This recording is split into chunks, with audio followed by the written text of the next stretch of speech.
अमन की भाभी रोज उससे 1 किलो मसूर की दाल मंगवाया करती थी, मगर उस वक्त अमन बहुत हैरान हो जाया करता था जब उसकी भाभी उस दाल को बिना पकाए ही अपने बेडरूम में लेकर चली जाती थी।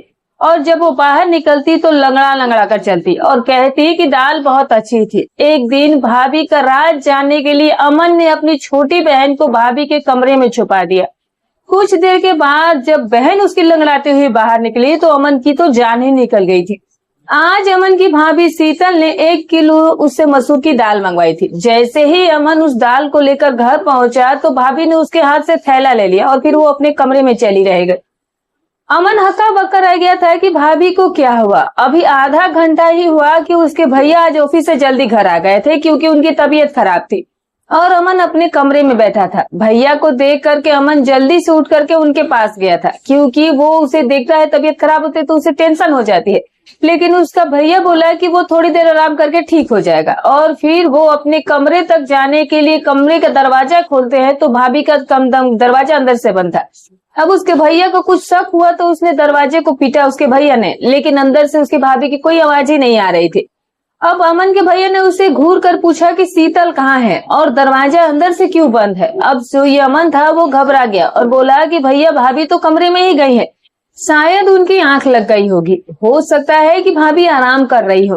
भैया ने उसके जोर जोर से दरवाजा बजाया और फिर बोले कि शीतल जल्दी दरवाजा खोलो, जल्दी करो, मेरी तबीयत ठीक नहीं है। लेकिन फिर भी उसकी भाभी ने कोई आवाज नहीं दी। अमन जो है वो अपने भैया का हाथ पकड़ करके बाहर बरामदे में ले गया और बोला कि आप यहाँ पर बैठिए, मैं जाकर के दरवाजा खुलवाता हूँ।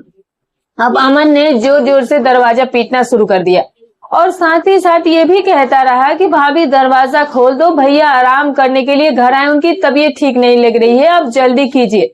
लेकिन अंदर इतनी ज्यादा कमरे में शांति थी कि कोई हलचल हो ही नहीं रही थी। अब वापस से अमन भैया के पास जाकर के बैठ गया था। भैया का चेहरा उसके गुस्से से लाल हो गया था। अमन बोला कि भैया आप मेरे कमरे में चल करके आराम कर लीजिए, हो सकता है कि भाभी को गहरी नींद आ गई हो। अब वैसे भी बोलकर जैसे ये बात बोलते हैं तो उसके भैया ना में सर हिला देते हैं और कहते हैं कि तुम यहाँ से जाओ, तुम आराम करो। लेकिन अमन फिर भी भैया के पास ही बैठा रहा और तभी उसके भैया के कमरे का दरवाजा खुला और उसकी भाभी लंगड़ाते हुए बाहर निकलती है।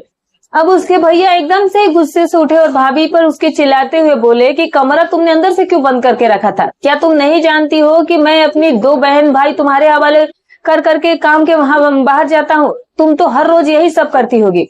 तुमने तो मेरे भाई बहन को कभी अपना समझा ही नहीं है। अब अमन जो था वो खुद 16 साल का कम उम्र और डरपोक लड़का था और उसके भैया को गुस्से को देखकर वो खुद ही डर गया था। लेकिन फिर भी वो आगे बढ़ा और बोला कि भैया आप गलत सोच रहे हैं, भाभी ने कभी भी हमें पराया नहीं समझा है और वो माँ की ही तरह हम दोनों का ख्याल भी रखती है। शायद हो सकता है कि आज भाभी की तबीयत खराब हो गई और इसीलिए ऐसा हुआ होगा। अब अमन की बात सुनकर उसके भैया ने उसके सिर पर हाथ फेरा और फिर वो खुद कमरे में चले गए थे। उस वक्त उसके भाभी की आंखों में आंसू आ गए थे और फिर उन्होंने अपने देवर को गले लगा लिया। वो बोली कि शुक्रिया अमन। तो अमन ने कहा कि शुक्रिया को मारो, बोली चलो किचन में जल्दी जाओ और जाकर के दाल बनाओ। अब जो ये भाभी थी वो एक पल के लिए उसकी परेशान हो गई थी। तभी उसकी भाभी बोली कि अमन दाल तो मैंने खा लिया है, तुम अपने कमरे में जाकर के फिलहाल पढ़ाई करो। अब उसकी भाभी जो है वो लंगड़ाते हुए किचन में चली जाती है और अमन वहीं पर हैरान होकर खड़ा था कि उसकी भाभी ने उससे झूठ क्यों बोला कि दाल उसने खा लिया है, क्योंकि अमन ने अपनी आंखों से देखा था कि वो कच्ची दाल अपने कमरे में लेकर के गई थी।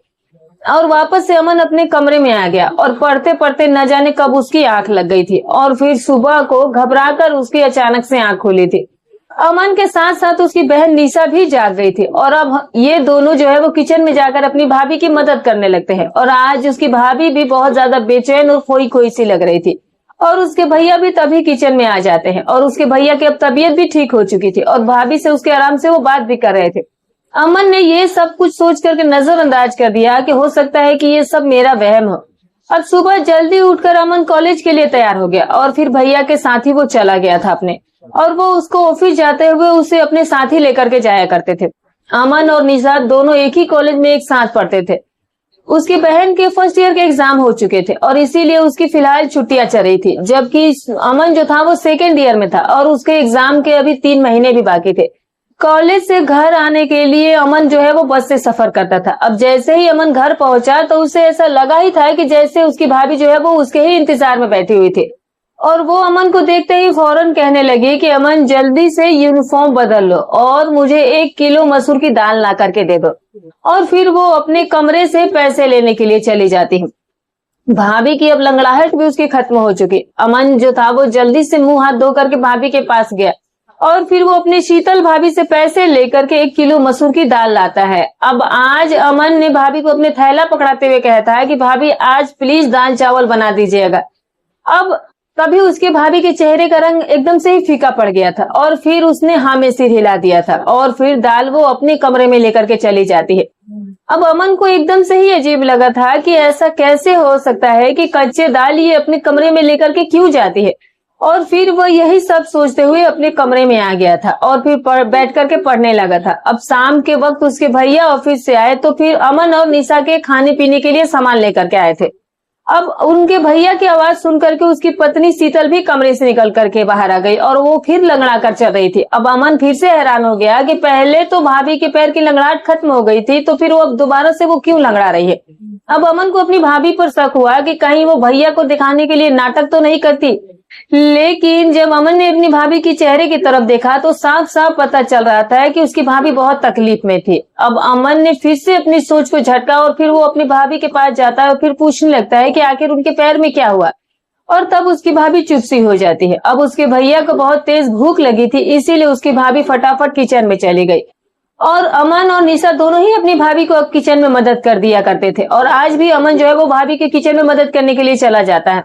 अमन कहता है कि भाभी दाल चावल के बारे में सोच सोचकर बहुत भूख लग रही है। अब उसकी भाभी ने तब अपनी देवर की तरफ अजीब ही नजरों से देखा। अब उसकी भाभी ने कुछ अलग ही तरह से व्यवहार किया। तभी उसकी भाभी कहने लगती है कि आज तो मैंने घर में आलू की सब्जी बनाई है, दाल तो मैं कब का खा गई और बहुत ही टेस्टी दाल भी थी। अब ये सुन करके अमन हक्का बक्का रह गया था, एकदम से ही उसका दिल भर आया था और फिर वो सब कुछ छोड़ छाड़ करके अपने कमरे में आ गया था। अमन अपने सोचों में गुम था, लेकिन निशा को देख करके वो एकदम से ही चौंक गया था क्योंकि वो अपनी पुरानी फर्स्ट ईयर की किताब खोल करके बैठी थी। और तभी उसके भाई ने उससे पूछा कि जब पढ़ने के दिन थे तब तो तूने अपनी पढ़ाई से छुटकारा पा ली थी, अब क्या फायदा इस पढ़ाई को करने का। उसने अपनी निशा बहन से किताब छीनने के लिए हाथ आगे किया, तभी उसकी बहन ने हाथ झटक दिया और फिर एकदम से गुस्से से बोली कि कभी तो मेरी जान बख्श दिया करो, हर वक्त मेरी माँ बनने मेरे बाप बनने की कोशिश मत किया करो। आप सिर्फ मुझसे 2 ही साल बड़े हो, 20 साल बड़े नहीं हो, जो कि मेरे मामले में हर मामले में टांग अड़ाते फिरते हो। अब अमन को अपनी बहन से इस तरह की बर्ताव की बिल्कुल उम्मीद नहीं थी। निशा ने कभी भी उससे इस तरह की व्यवहार पहले नहीं किया था। अब अमन उसे वहीं छोड़कर वापस भैया के पास आकर बैठ गया। अब उसके भैया उससे पढ़ाई के बारे में पूछने लगे थे, जबकि उसका सारा ध्यान उसकी भाभी की टांग पर था और वो भैया के सामने भी भाभी उसके नहीं आना चाहती थी और बहुत ही मुश्किल से उसकी भाभी ये कोशिश कर रही थी कि वो लंगड़ा कर ना चले। अब जब भैया ने उसके अमन को इस तरह सोच में गुमसुम पाया तो उसके परेशानी की वजह पूछने लगा और अमन ने बिना कुछ सोचे समझे अपने भैया को ये बता दिया कि निशा ने मेरे साथ आज बदतमीजी की है। अब जब उसके भैया ये बात सुनते हैं तो हैरान हो जाते हैं और फिर उन्होंने छोटी बहन निशा को आवाज देकर बाहर बुलाया और फिर उससे पूछे कि तुम हर वक्त यूं कमरे में क्यों घुसी रहती हो, बाहर आकर के हम सब के साथ क्यों नहीं बैठती हो। अब उसके भैया के शब्द अभी मुंह में ही थे कि तभी निशा ने जोर जोर से रोना शुरू कर दिया था और फिर वो बोली कि पिताजी खुद तो इस दुनिया से चले गए हैं, लेकिन मुझे दर दर की ठोकरें खाने के लिए छोड़कर गए हैं। तभी उसका भैया कहता है कि कमरे में अकेले मत बैठा करो। भाभी कहती है कि घर के कामों में हाथ बटाओ, जबकि मेरा भाई तो छोटा वाला वो भी मेरा दुश्मन बना हुआ है। भैया उसका बहन की हालत देखकर हैरान रह गया और फिर उसका भैया उठकर निशा को गले लगा करके उसके पुचकारने लगे और फिर बोले कि निशा तुम जानती हो कि मैंने तुम्हें कभी भी अपनी बहन नहीं समझा, बल्कि हमेशा अपनी बेटी की ही तरह रखा है, तो फिर तुम इस तरह की बातें कैसे सोच सकती हो। अब निशा जो थी वो बिना कुछ बोले सिर्फ रोती ही जा रही थी। अब परिवार के सभी सदस्य परेशान हो गए और फिर अचानक ही निशा ने अपने आंसू पोंछे और फिर अपने दोनों भाइयों से माफी मांगकर कमरे में चली जाती है। और तभी अमन के भैया ने भाभी को आवाज देकर बुलाया और बोले कि शीतल आजकल निशा घर में ही होती है और ये इतनी चिड़चिड़ी क्यों होने लगी है।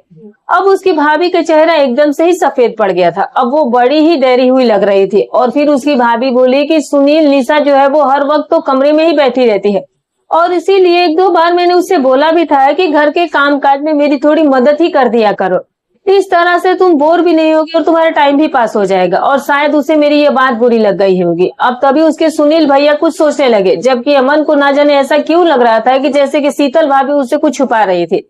बात सिर्फ इतनी ही नहीं थी, कुछ ना कुछ गड़बड़ तो जरूर था। अमन को ऐसा महसूस हो रहा था। अब अगले दिन उसके भैया जो थे वो दोनों भाई बहन के कमरे में टीवी लगा दी, अच्छी अच्छी किताबें भी लेकर के आए और ला करके निशा के हाथ में थमा दी थी। और फिर उसके सुनील भैया कहते हैं कि आज के बाद अब तुम घर में बोर नहीं होगी। और फिर कैरम बोर्ड भी ला कर दिएगा और बोला कि शीतल तुम और ये स्नेहा एक साथ बैठकर कैरम खेल लिया करो। अब ये सुनकर उसकी भाभी भी मुस्कुराई थी।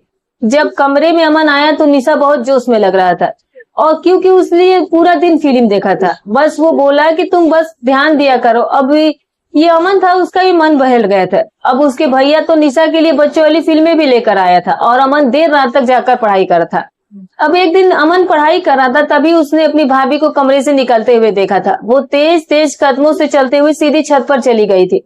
ना जाने उसकी भाभी इतनी रात को छत पर क्या करने गई थी। ये सोचकर अमन बहुत परेशान हो गया था। अब अमन जो है वो पढ़ाई वगैरह सब कुछ भूलकर बाहर ही देखता रह गया। तकरीबन 1 घंटा छत पर बिताकर उसकी भाभी अपने कमरे में वापस गई थी। आखिर ये सब कुछ क्या हो रहा था? अमन इसी फिक्र में घुलता जा रहा था, जबकि उसका दिल अब पढ़ाई में लग ही नहीं रहा था। अब अमन जैसे ही कॉलेज से वापस आया तो फिर उसकी भाभी ने उसके हाथ में पैसे थमा दिए और फिर से उसे 1 किलो मसूर दाल लाने के लिए भेज दिया था। और फिर अमन कपड़े बदलने कमरे में गया तो फिर ये देखकर दंग रह गया कि निशा उसकी बहन फर्स्ट ईयर की किताबें फिर से पढ़ रही थी और अपने भाई को देखकर इस तरह चौंक गई थी कि फिर उस झट से वो किताब सहित कमरे से बाहर निकल गई। अब अमन ने सोचा कि पहले भाभी के लिए दाल ला देता हूँ और फिर उसके बाद निशा को देख लूंगा। और अब जब वो दाल लाया तो भाभी ने उसके हाथ से थैला ले लिया और बिना कुछ कहे वो फिर अपने कमरे में चली जाती है और फिर अंदर से दरवाजा बंद करके कुंडी लगा ली थी। अमन ने ये सब कुछ नजरअंदाज किया था और अब निशा की खबर लेने के लिए वो कमरे में गया था। तो फिर निशा अपने छोटे भाई से कहने लगी कि अमन तुम ये भाभी को रोज रोज अमन दाल ला करके मत दिया करो। उसकी ये बात सुनकर के अमन हैरान रह गया था कि निशा आखिर ऐसा क्यों कह रही है। तभी अमन ने अपनी छोटी बहन से पूछा कि क्यों, क्या हुआ निशा? अब जल्दी से निशा उठकर अपने भाई के पास गई और उसके कान में कुछ ऐसी बात बोल दी कि अमन का सर चकराने लगा था। वो अमन जो था वो निशा की बात को झुठला भी नहीं सकता था, क्योंकि वो सारा दिन घर में ही होती थी और उसे अपने भाभी के हर काम के बारे में अच्छी जानकारी थी। अब अमन ने निशा को कसम देकर मना कर दिया कि वो फिलहाल इस बात के बारे में किसी से ना कहे और वो खुद इस सारे मामले की तहकीकात करेगा और फिर सच सामने आ जाने के बाद ही वो लोग कुछ फैसला करने वाले थे। अमन पढ़ने बैठ गया था, तभी निशा जो थी वो टेरेस पे चली गई। पढ़ाई में अब अमन का दिल बिल्कुल भी नहीं लग रहा था। अब वो अपनी निशा बहन और भाभी की वजह से बहुत परेशान था। ये दोनों ही बहुत अजीब अजीब सी हरकतें करने लगे थे। अमन अपने सोचों में गुम था कि तभी उसकी भाभी कमरे से बाहर निकल आई और फिर वो लंगड़ाते हुए चलने लगी थी। अब अमन को दाल में कुछ काला लग रहा था, तो फिर उसने अपनी भाभी से कहा कि भाभी दाल कहाँ गई? तो फिर उसकी भाभी ये बोली कि वो दाल तो मैंने खा ली, बहुत ही अच्छी दाल थी। अब ये सुन करके अमन चुप हो गया था और फिर उसकी भाभी लंगड़ा लंगड़ा करके चलती हुई घर के काम काज कर रही थी और तभी फिर अचानक से मुड़कर बोली कि निशा कहाँ है? तभी अमन ने उन्हें बताया कि वो तो छत पर गई है। अब ये सुन करके उसकी भाभी के चेहरे का रंग अचानक से ही उड़ गया था। हाँ, वो लंगड़ाती हुई छत की तरफ जाने लगी थी। अब अमन ने अपना सर झटक करके अपनी किताब उठा ली थी। अब ये दोनों तो पागल हो ही गई हैं और मुझे भी पागल कर देंगे, अमन ऐसा सोचता है, लेकिन फिर भी उसका दिल पढ़ाई में नहीं लग रहा था। अब उसकी भाभी को छत पर गए हुए बहुत देर हो गया था और अमन भी उन दोनों के पीछे छत पर चला गया। सीढ़ियों पर चढ़ते हुए वो अपनी भाभी की आवाज को आसानी से सुन पा रहा था। उसकी भाभी निशा को बुरी तरह से डांट रही थी। निशा की रोने की आवाज भी अमन को सुनाई दे रही थी। अब अमन का दिल अपनी बहन के लिए टूट सा गया था। अब जैसे ही वो छत पर पहुंचा तो उसकी भाभी उसे देख करके डर गई थी और उन्होंने फिर निशा को गले लगा लिया और फिर प्यार से कहने लगी कि कैरम नहीं खेलोगी अपनी भाभी के साथ। निशा ने भी अपने आंसू पोंछ लिए थे और जबरदस्ती मुस्कुराने की कोशिश कर रही थी। अब अमन उन दोनों को ही हैरत से देख रहा था। अमन ने निशा का हाथ पकड़ा और फिर उसे खींचते हुए नीचे लेकर के आ गया था और उसे कमरे में ला करके अमन ने उससे पूछा कि भाभी तुम्हें ऐसे क्यों डांट रही थी? अब निशा जो थी वो घबरा गई और बोली कि नहीं, ऐसा तो कुछ नहीं है, भाभी भला मुझे क्यों डांटेंगे, बल्कि वो तो मुझे बहुत प्यार करती है, मानती है। अब अमन कुछ सोच करके चुप हो गया था और फिर अमन ने कहा कि निशा मुझे तुम्हारी मदद की जरूरत है, मैं भाभी का राज जानना चाहता हूँ। उस दिन जो चीज तुमने मुझे बताई थी वो सिर्फ तुम्हारा वहम था, लेकिन मैं ये चाहता हूँ कि तुम मुझे असली सबूत ला करके दो। कल जब मैं भाभी को दाल ला करके दूंगा तब तुम उनके कमरे में छुप करके देखना कि वो दाल को कैसे खाती है और फिर वो लंगड़ा करके क्यों चलने लगती है। अब अमन की बात सुनकर उसकी बहन निशा एकदम ही मुस्कुरा गई। वो बोली कि अमन, मैं तुम्हारा साथ दूंगी। अगले दिन कॉलेज से वापस आते समय अमन अपने दिमाग में सारा प्लान फिट करके आया था। घर पहुंचा तो फिर उसने अपनी भाभी को उसका इंतजार करते हुए पाया था और फिर उसकी भाभी बोली कि अमन, जल्दी से दाल ला करके दे दो। अब अमन जो है वो मुंह धोने के लिए कमरे में चला गया था और फिर निशा को भी समझा दिया कि जैसे ही भाभी को आवाज दे करके मैं बुलाऊंगा तुम उनके कमरे में जाकर तब तक छुप जाना। और निशा ने भी हाँ कह दिया। अमन ने अपनी भाभी को आवाज दी और कहा कि भाभी, दाल अब महंगी हो गई है, थोड़े पैसे बढ़ा करके तुम्हें देने पड़ेंगे। अब उसकी भाभी मुस्कुरा करके बोली, तो फिर क्या हुआ, मैं अभी तुम्हें पैसे ला करके दे देती हूँ। अब इतनी देर में निशा जो थी वो उसकी भाभी के कमरे में जाकर के छुप गई थी और अब अमन दाल लेकर के आ भी गया था और उसकी भाभी ने खुशी खुशी वो दाल उससे लेकर के अपने कमरे में चली गई थी।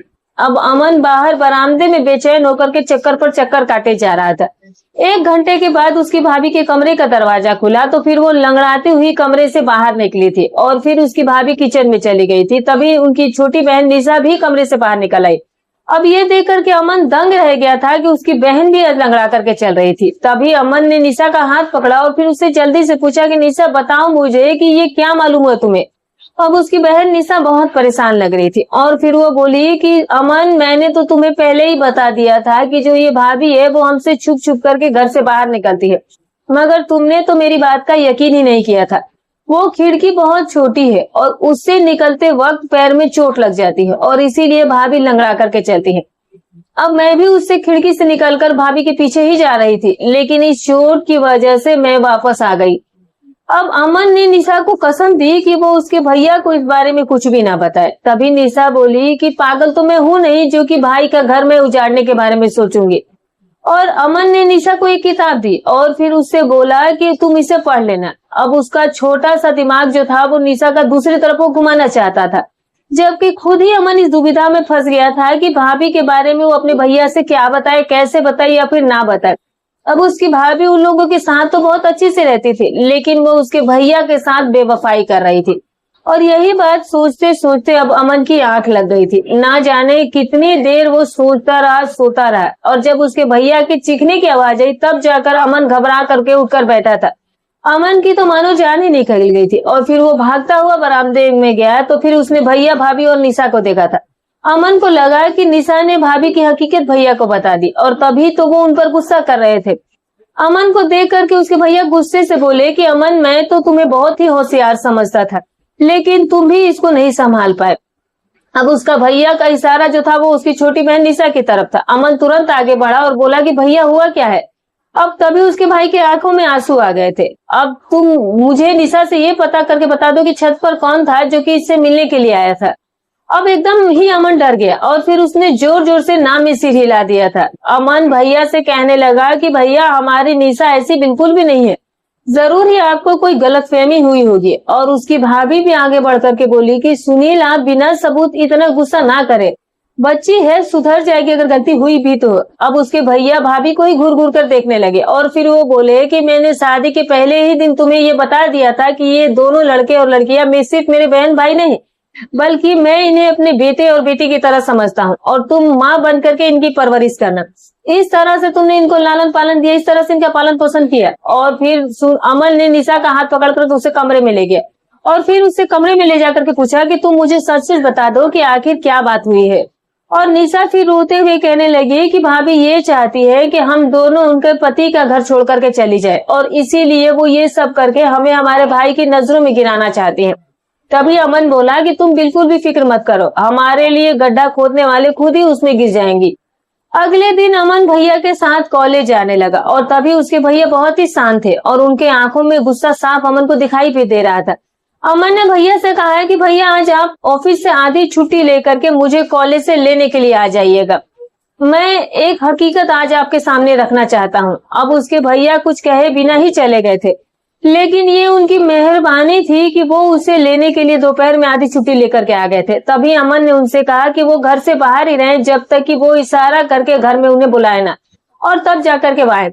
अब जैसे ही अमन घर गया तो भाभी ने दाल का ऑर्डर दे दिया था। थोड़ी देर के बाद जब वो दाल लेने बाहर निकला तो फिर उसके भैया आगे बढ़े और फिर पूछे कि कहाँ जा रहे हो। अमन ने ये बताया कि बस आप चुप रहिए, आज हकीकत आपके सामने आ जाएगी।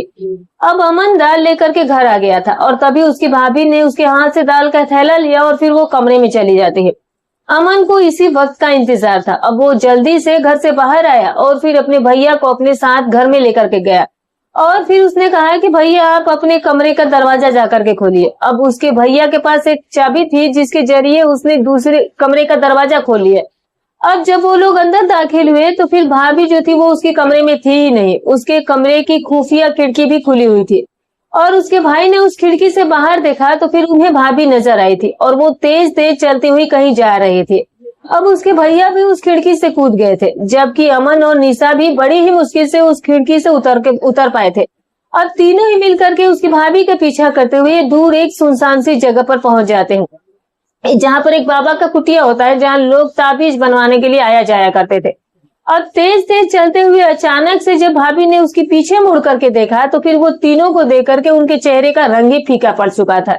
अब उसके भैया आगे बढ़े और फिर उसकी भाभी का हाथ पकड़ करके वो घर लेकर के आ गए थे। भाई उसके भैया के तेवर आज बहुत ही ज्यादा बिगड़ गया था और फिर वो भाभी से बोला कि शीतल, आज मैंने अपनी आंखों से सब कुछ देख लिया है, तो फिर तुम्हें झूठ बोलने की कोई जरूरत नहीं है, अब मुझे सच सच बताओ। और तब उसकी भाभी जो शीतल थी वो बोली कि सुनील, भगवान जानता है कि मैंने आपके इन दोनों बहन भाइयों को अपने बच्चों के ही तरह समझा है, लेकिन इनकी वजह से आज आप मुझसे पर शक कर रहे हैं कि मैं इनका ख्याल नहीं रखती हूँ। इनकी वजह से आज आप मुझे दो शब्द भी बोल देते हैं, लेकिन तब ही मुझे जाकर के ये वहम हो गया कि शायद आप मुझसे प्यार ही नहीं करते हैं। ऐसा भी लगता था कि जैसे कि आप किसी और से ही प्यार करते हैं और बस मुझे आप एक दिन छोड़ देंगे। मैंने अपनी बड़ी बहन से इस बारे में बात की तो फिर उन्होंने बताया कि एक साधु बाबा है जिनका मंत्र बहुत ज्यादा शक्तिशाली है और उससे पति मुट्ठी में आ जाता है, और बस इसीलिए मैं आज सबसे छुप करके उनकी सभा में जाने लगी थी।